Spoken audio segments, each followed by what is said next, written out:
Our second speaker is Felicity Dowling. Felicity is speaking today on behalf of Women Against the Cuts, but for those in Liverpool, Felicity has a longer history and a well-known history. She also has a long history of fighting cuts and various attacks on local government, and in fact was one of the Liverpool 47 who were disqualified for the fights that she took part in the 1980s. So it's a great honour to welcome Felicity.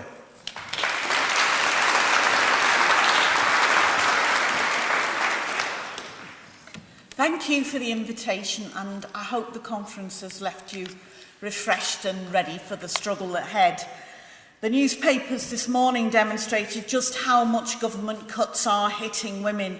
There was one statistic that showed 11.8 billion of the cuts are against women, whereas 3.8 are against men.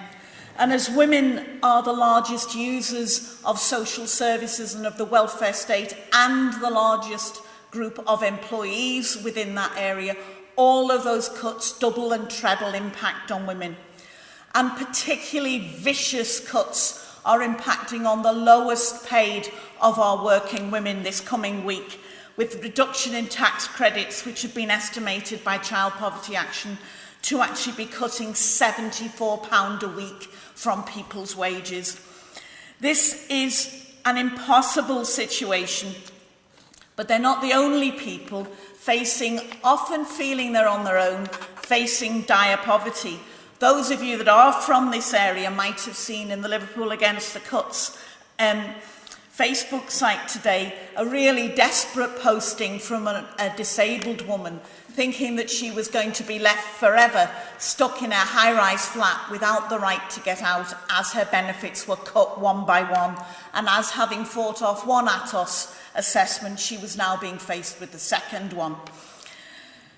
We've already, this last week, lost the legal structure of the National Health Service. Across the world, I've had people send me emails saying, I cannot believe the British have allowed the health service to go. But legally it's gone. But that attack is simply opening up the next chapter of struggle. If you want to go to the hospital and be treated according to your illness and not treated according to your credit card, you'd better realise the next struggle for the NHS starts here and now, and it has to include you. We've seen the absolute pauperisation of preschool provision, the cuts in Sure Start, but also the long-term cuts in the education and organisation of the staff that work in preschool provision. Housing is in crisis. In this city, many of the older people who live in council housing now live alone in their council houses. Their families have moved on. And while some are happy to move to sheltered accommodation or to flats, others live in fear that this government threat to move them out of the houses they've used to bring up their families will in fact be implemented. Housing is a greater crisis now for young people trying to set up on their own than at any time in 30 years. And higher education, as you will know very well, is moving now out of the reach of people from low and average incomes. Pensioners are living in greater poverty, and those of us employed by by the state are facing attacks on our own pensions. We've put up a fight. We've put up a reasonably good fight, but if we want to win, the fight's got to be better than we've put up so far. But our young people also are facing the highest level of youth unemployment. 1 in every 2 black young men are unemployed. We have a situation in this city, it's common for young people to get a job, and they get their job and it's on a 0 hours contract. It means they will work for the number of hours that the employer needs them that week, and they have no income if they don't need them. It holds people down, it holds them in poverty.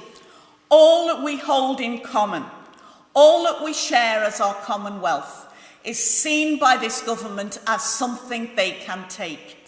I'm a history teacher originally, and I remember teaching my Key Stage 3 pupils that way back in the 18th century, they hammered a notice on the church door that said, your lands that your families have farmed for thousands of years is now ours, and we are taking it.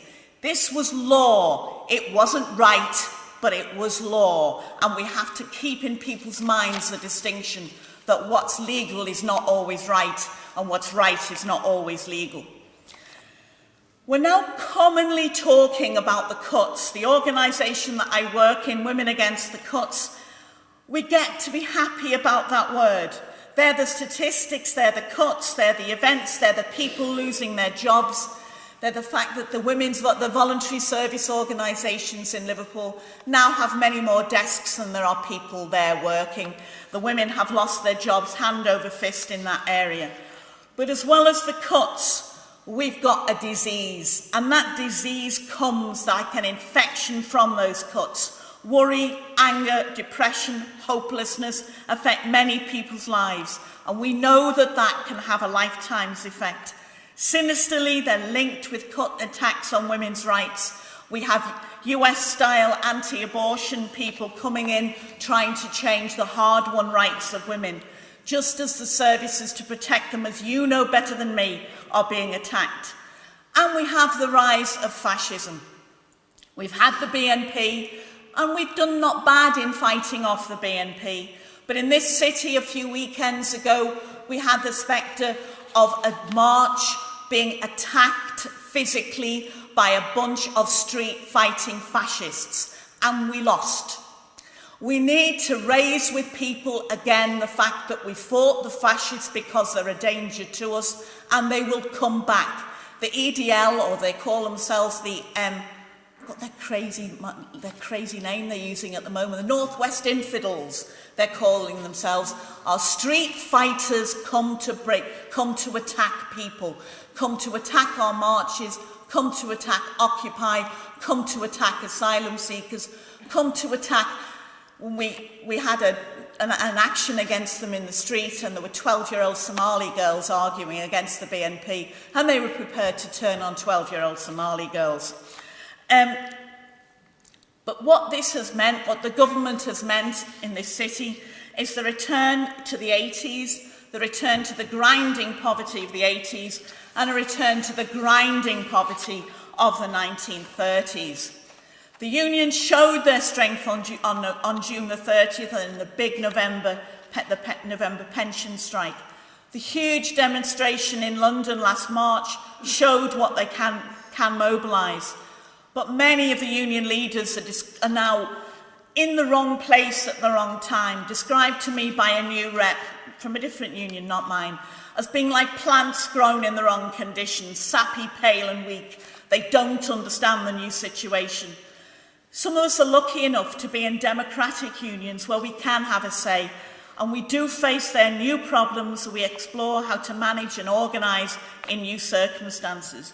But again, the lorry drivers' strike or potential strike, shows us their inherent power.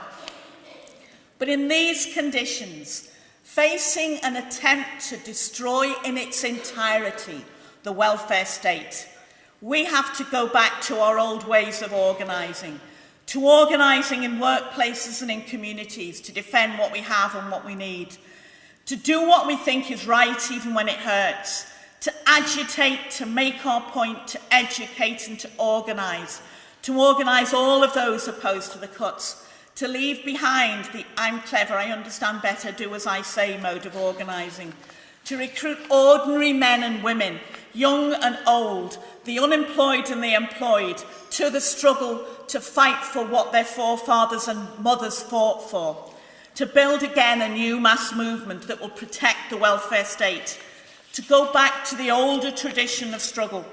I want to talk just briefly about two of my aunties, one of whom fought in this city for the setting up in the early 30s of a clinic, of a clinic that set up the first contraceptive advice, and she did so when it was physically dangerous to do that sort of thing. And another who fought to get women textile workers organised into trade unions. They did it. They fought, and the old women fought to set up the health service for us. We cannot ignore what they fought and let it go. It's up to us to fight to defend the welfare state, make sure it's there to hand on to our children.